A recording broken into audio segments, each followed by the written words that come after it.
庐山历史悠久，相传2000多年前，周朝时有匡时七兄弟上山修道，结草庐为社。周王知道后，于赋予重任，上山寻找匡时兄弟。结果只见草庐不见人，庐山由此得名，也称匡庐。这里怪石林立，景色优美，吸引了不少游客拍照留念。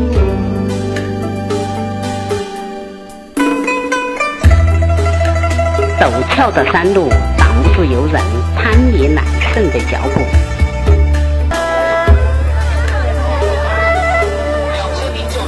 这里叫险峰，海拔1025米，面临深渊绝壁，异常险峻。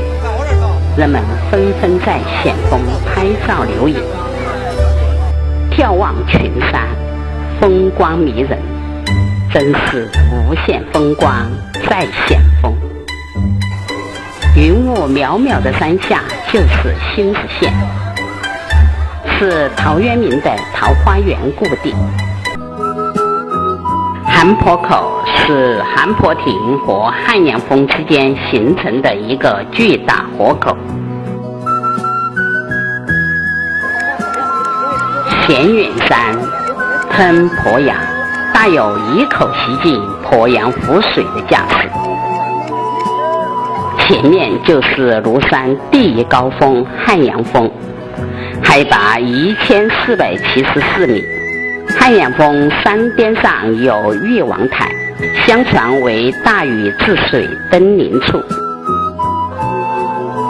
五老峰出现在我们眼前，自由行虽然略些，但比乘车参观能看到更多的美景。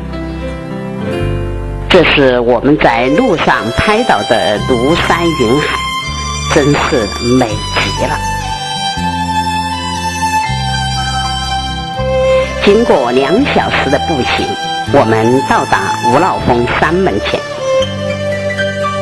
升起的晨雾变成了云海，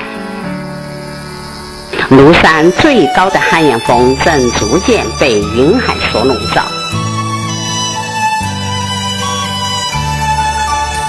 这是五老峰遗峰，其峰顶依旧是原始的矗底地。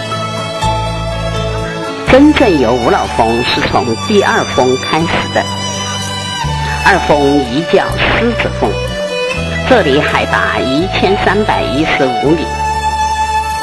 1933年，一位台湾的游人在五老峰观赏庐山美景时，被庐山突然降临的风雨袭击，生了病。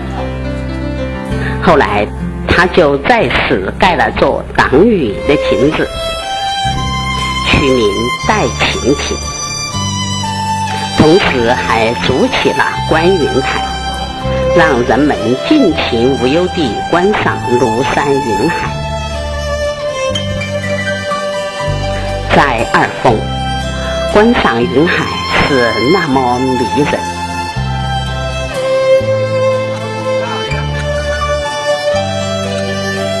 先前还是高大耸立的山峰，现在成了云海里的小岛。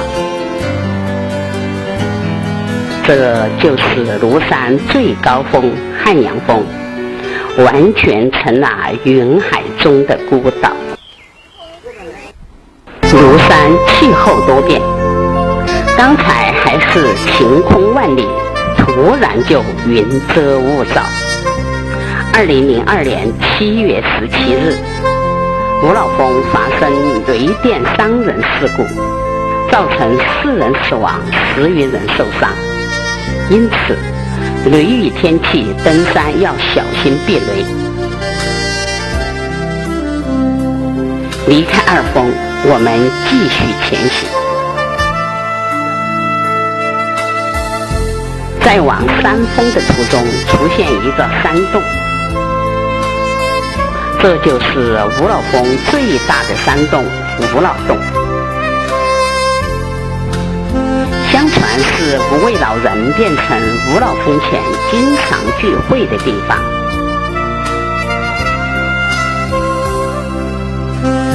山峰有庐山的标志景观庐山松。沿着小道，我们来到庐山松观景台。在悬崖峭壁的岩石间，一棵松树巍然挺立，这是有300多年树龄的庐山松。滚滚浓雾，阵阵冷风扑面而来，庐山松巍然不动，乱云飞渡，人从容。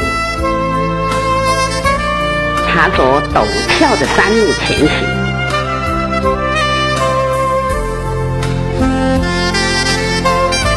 我们来到山峰。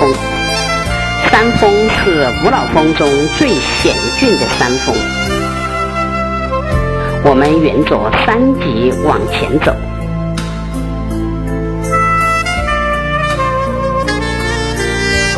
我们来到五老峰中最高的赤峰。赤峰在一片岩石上，没有一块平地。赤峰下面白雾茫茫，悬崖上刻有天地壮观4个大字。五峰被浓雾遮得严严实实，难见五峰真面目。这是通往五峰和三叠泉的小路。